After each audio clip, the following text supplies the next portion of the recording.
My sister told me, this is a classy event, not a place for broke freelancers.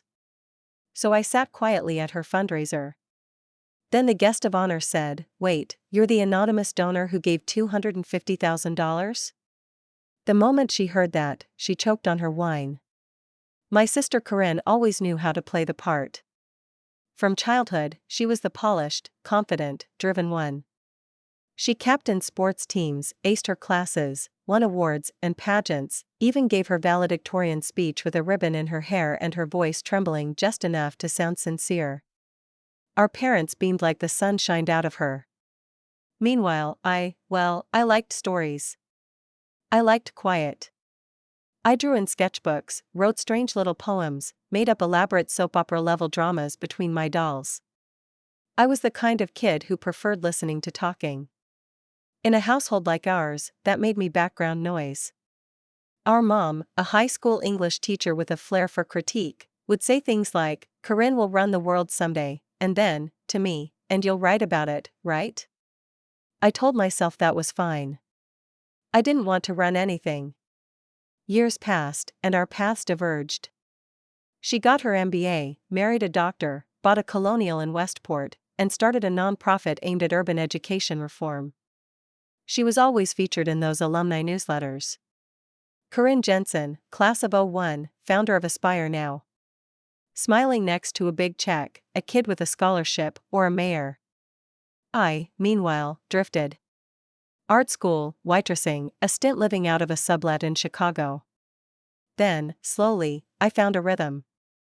Ghostwriting came almost by accident. A college friend referred me to someone needing help writing a memoir. It paid decently and led to another, then another. I wasn't famous, but I was good. And discreet. I learned to speak in other people's voices and put their stories into compelling narratives. After 10 years, I had clients who paid more than I ever thought possible. Still, to Corinne, I was still figuring things out. She liked to call me quirky. That word again, the one that sounds like a compliment but isn't. The invitation to her fundraiser came with a comment that burned a hole in my phone screen. It's a classy event. Not sure it's the right vibe for broke freelancers. Smiling face with smiling eyes. I read it at my kitchen table while eating leftover noodles from a takeout container. I must have stared at that message for 5 full minutes, mouth hanging open. I didn't respond right away. I thought about skipping the event entirely.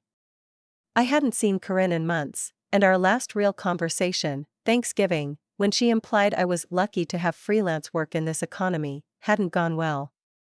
But something in me wouldn't let it go. Maybe it was petty. Maybe it was pride. But I decided to go. And I had a little secret of my own. A month earlier, I'd made a donation to her nonprofit.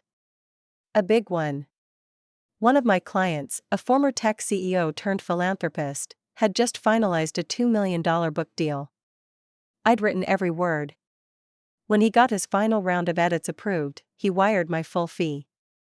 $325,000. I stared at the number on my screen for a long time.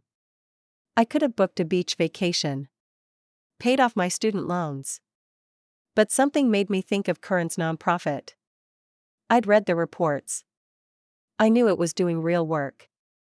I didn't want credit. I just wanted to give. So I donated $250,000 anonymously. I didn't think she'd ever know. I certainly didn't think it would come up at the gala.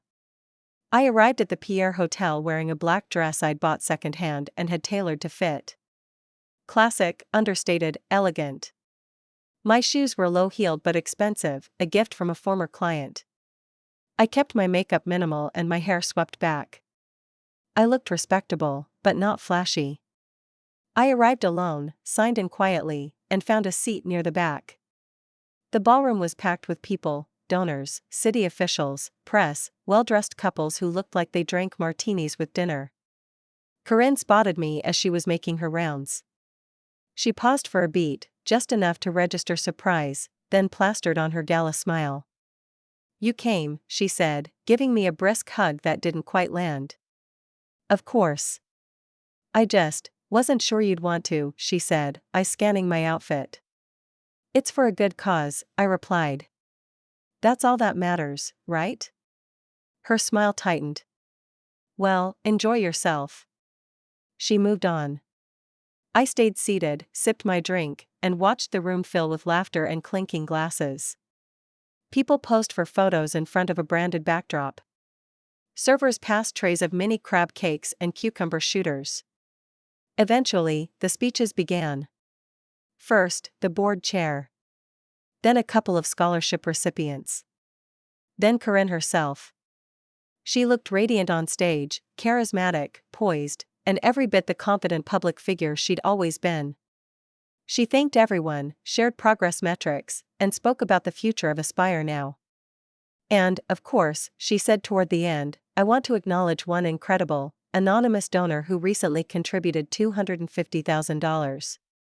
Your generosity has funded our newest mentorship cohort and will impact hundreds of lives. Applause erupted. I smiled and took a sip of my water. Then, something happened I didn't expect.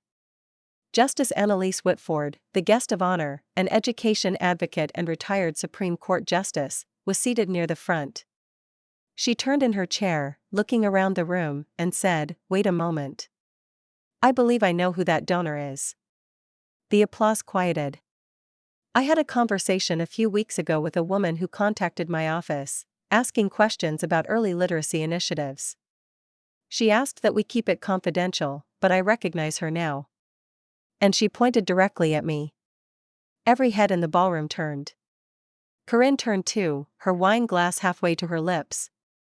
You, Justice Whitford said, smiling. You're the one who reached out. You made the anonymous donation, didn't you? I was frozen for a second.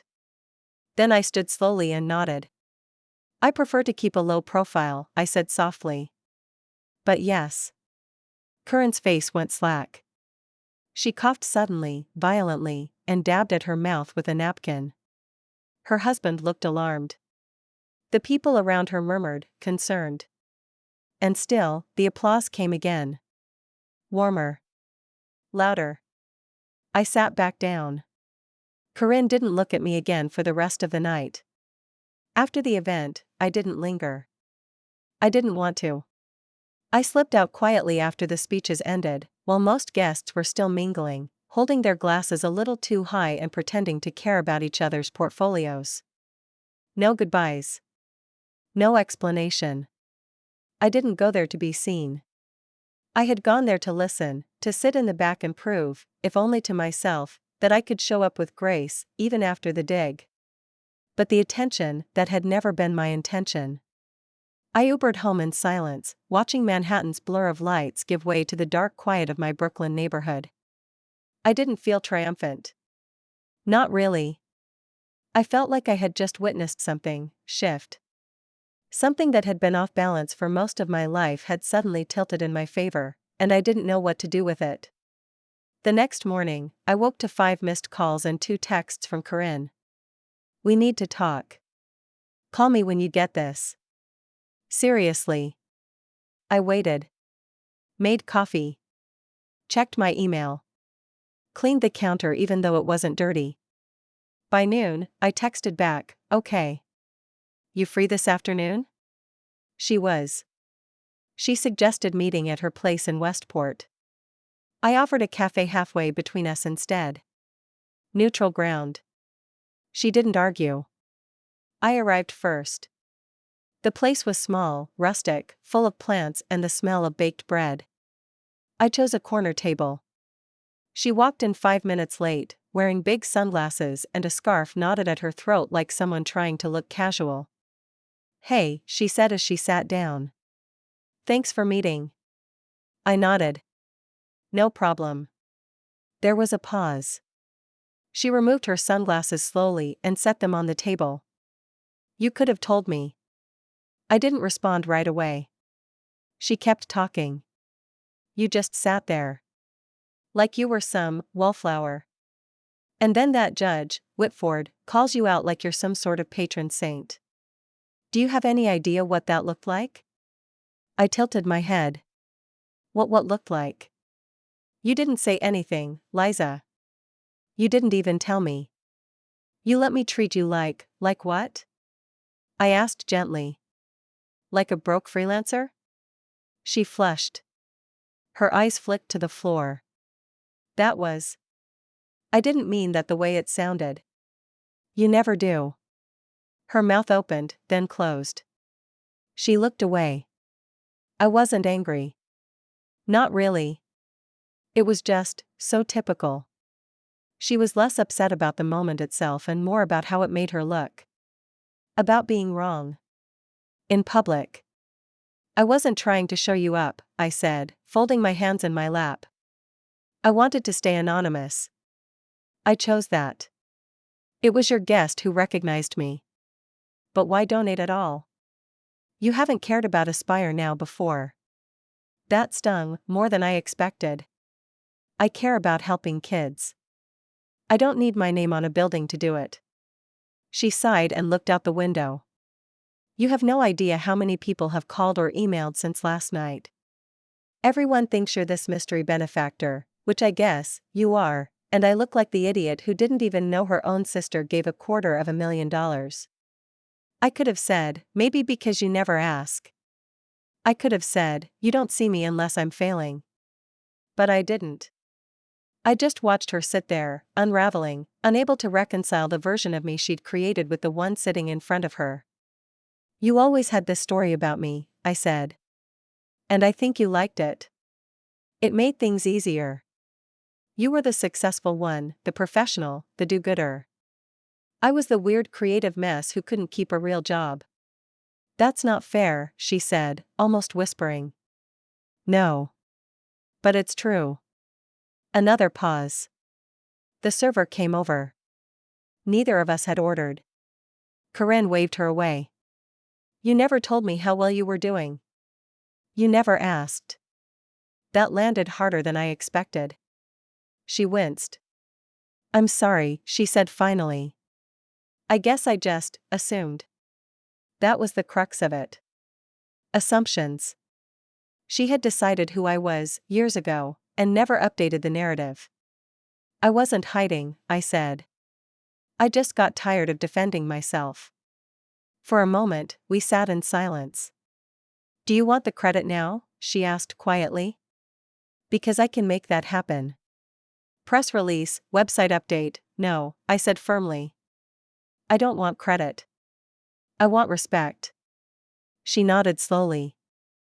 Her posture softened, like a balloon losing air. I think I've been unfair to you. That, at least, was honest. I think you've been invested in being right, I said, careful with the words.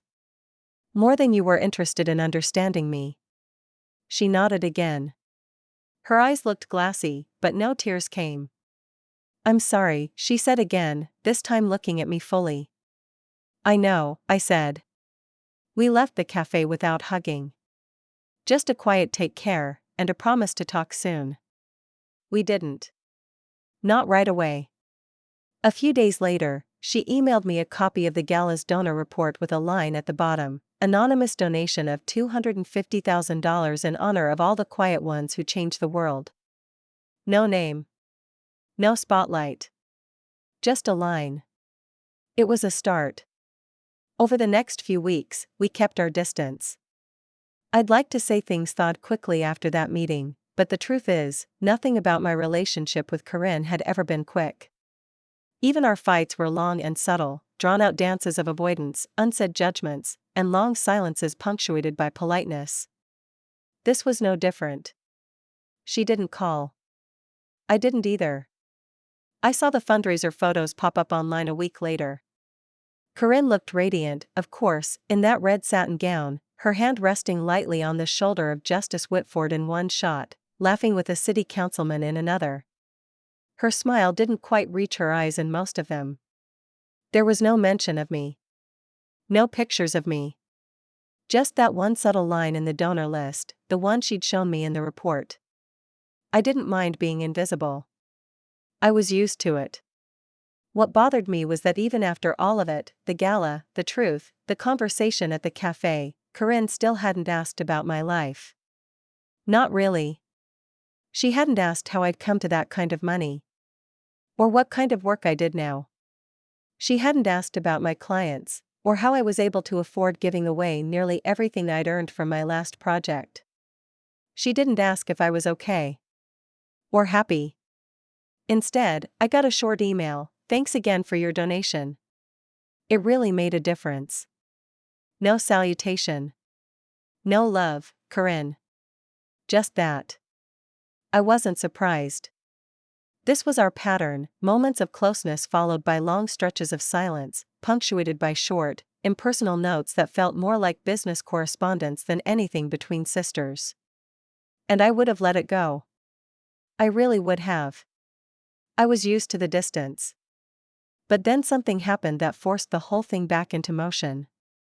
A month after the gala, I got a message from a journalist. A woman named Paige Laramie, who wrote features for the New York Times Style and Society section. She said she was working on a piece about anonymous donors, especially women in philanthropy who preferred staying behind the scenes, and that she'd heard, through a mutual connection, about what had happened at the Aspire Now fundraiser. She wanted to talk. I didn't reply at first. I never courted publicity. That was part of what made me successful in my world. I was the ghost behind the words, not the face in front of them. But curiosity got the better of me. I asked how she found me. She said it was Corinne. At first, I didn't believe her. But she forwarded me the email thread, redacted, but still obvious. Corinne had passed along my name, saying, "She probably won't want to talk, but if she does, she has a fascinating story." I stared at my screen for a long time. It didn't make sense. Corinne had kept my name out of the program. She'd added that line to the donor report instead of outing me. So why now? Why this? I forwarded the email to her. No subject line. No message. Just the forwarded note. She called me within the hour. "Liza," she said, her voice sharp with tension. "I can explain. I'm sure you can. It wasn't what you think." She reached out to me first. She'd heard about the gala, I guess someone who was there talked, and she asked if she could get in touch. "I didn't give her your number." "But you gave her my name. I thought you might want people to know. After all, I didn't do it for press, Corinne." She sighed. "I know. I know. It's just, you were so graceful about the whole thing, and I thought maybe, no, you didn't think." That's the problem. Silence. "You don't get to decide when and how I'm introduced to your world," I said. "You don't get to pull me out of the background when it suits your narrative. I'm not a prop in your redemption story." She didn't speak for a long time. I could hear her breathing on the other end. Slow. Uncertain. "I didn't mean to use you," she said finally. "But you did." Another pause. Then, more quietly, "I'm not proud of it." I closed my eyes. "Tell her I'm not interested. Tell her I did it anonymously for a reason." "I will." We hung up. A few hours later, the journalist emailed again to say Corinne had passed along my wishes and she respected my decision. She didn't push. Still, something in me soured after that. It wasn't just the breach, it was the assumption. Corinne still couldn't see me as separate from how I affected her. She was proud of me, but only when my success could reflect well on her. My act of quiet generosity became a PR opportunity she couldn't resist. A few days later, I got a thick envelope in the mail. Her handwriting on the front. Inside was a letter. Not typed, handwritten, long and rambling and full of crossouts. She admitted, for the first time, that she envied me. That she always had. Not the financial success, not the freedom. But the certainty. She said she always felt like she was playing a part, the successful daughter, the good wife, the benevolent nonprofit head, while I lived my life without permission. "I thought being perfect would make me feel whole," she wrote. But it didn't. "And seeing you at the gala, so calm, so sure of yourself. I hated it. Because I didn't understand it." I read the letter twice. Then I folded it and slid it into a drawer. I didn't write back right away. I didn't know what to say. Weeks passed. I went back to my life. My quiet little apartment in Brooklyn. My work, my routines. Morning walks to the corner coffee shop. Late nights revising chapters for clients. I buried myself in words, because that's what I do best, disappear into other people's stories when my own feels too raw. Corinne didn't reach out again. No more letters. No calls. I assumed, maybe hoped, she understood that the line had been drawn. That I was done being the background sister, the quirky one who got wheeled out for comic relief or surprise drama when convenient. But sometimes, the universe hands you one last curtain call. A chance to set the record straight on your own terms. That chance came 6 months later. I was invited, by total coincidence, to be the keynote speaker at a private women's leadership retreat hosted by one of my longtime clients. She was a well-known businesswoman, incredibly successful, and had finally convinced me to come out of the shadows and give a talk on storytelling, leadership, and how the narratives we believe about ourselves shape our lives. It wasn't a public event. No press. Just about 100 women from across industries, executives, artists, entrepreneurs. I agreed, only because I trusted the organizer and it felt like a safe space. It wasn't until a week before the retreat that I saw the full guest list. Corinne's name was there. Apparently, Aspire now had been invited to speak on community partnerships and youth impact. She wasn't a headliner, just a breakout session speaker, but still, she'd be there. And she had no idea I would be. I considered pulling out. But then, a quiet part of me that had been simmering for decades whispered, "Don't." So I didn't. I showed up in soft gray slacks and a silk blouse, hair down, no makeup beyond mascara. I didn't need armor. I wasn't there to fight. When I walked into the main room for the opening reception, I spotted her instantly. She saw me 3 seconds later. Her face registered it all: confusion, recognition, a flash of panic. She didn't approach me. She kept her distance the entire first day. I gave my talk the next morning. The title was, Invisible Ink: Writing Your Life Beyond the Narratives Others Create. I talked about identity. About family. About the pressure to conform to roles we didn't choose. I told a story, anonymously, about 2 sisters, and how one of them was always expected to be less. And how, sometimes, the best revenge isn't confrontation. It's evolution. It's outgrowing the version of yourself they needed you to be. The room was silent when I finished. Then came the applause, long, real, and loud. Corinne was in the back. Her eyes were glassy. At lunch, she found me. "Liza," she said, softly. I let her struggle for the words. "Incredible," she finished. I nodded. "Thank you. I didn't know you were speaking here." "I didn't know you were either." Another pause. "I listened to every word," she said. "You were talking about us, weren't you?" "I was talking about a lot of things." "I deserved that," she admitted. "And then, the thing I never expected, I was wrong about you." "About a lot." "You were never trying to prove anything." "I was just afraid you already had." I didn't smile. I didn't comfort her. I just said, "I know." She took a slow breath, nodded, and walked away. Not out of anger. Not out of shame. Just quiet recognition. For once, there was no performance. No need to spin it into a soundbite or a teachable moment. Just truth. I never raised my voice. I never demanded credit. I never tried to compete. All I did was live well, stay quiet, and wait. That retreat? It wasn't written about. It didn't go viral. But word got around in the right circles. 3 months later, a publisher approached me about writing my own book, not ghostwritten, not under a pseudonym, my name on the cover.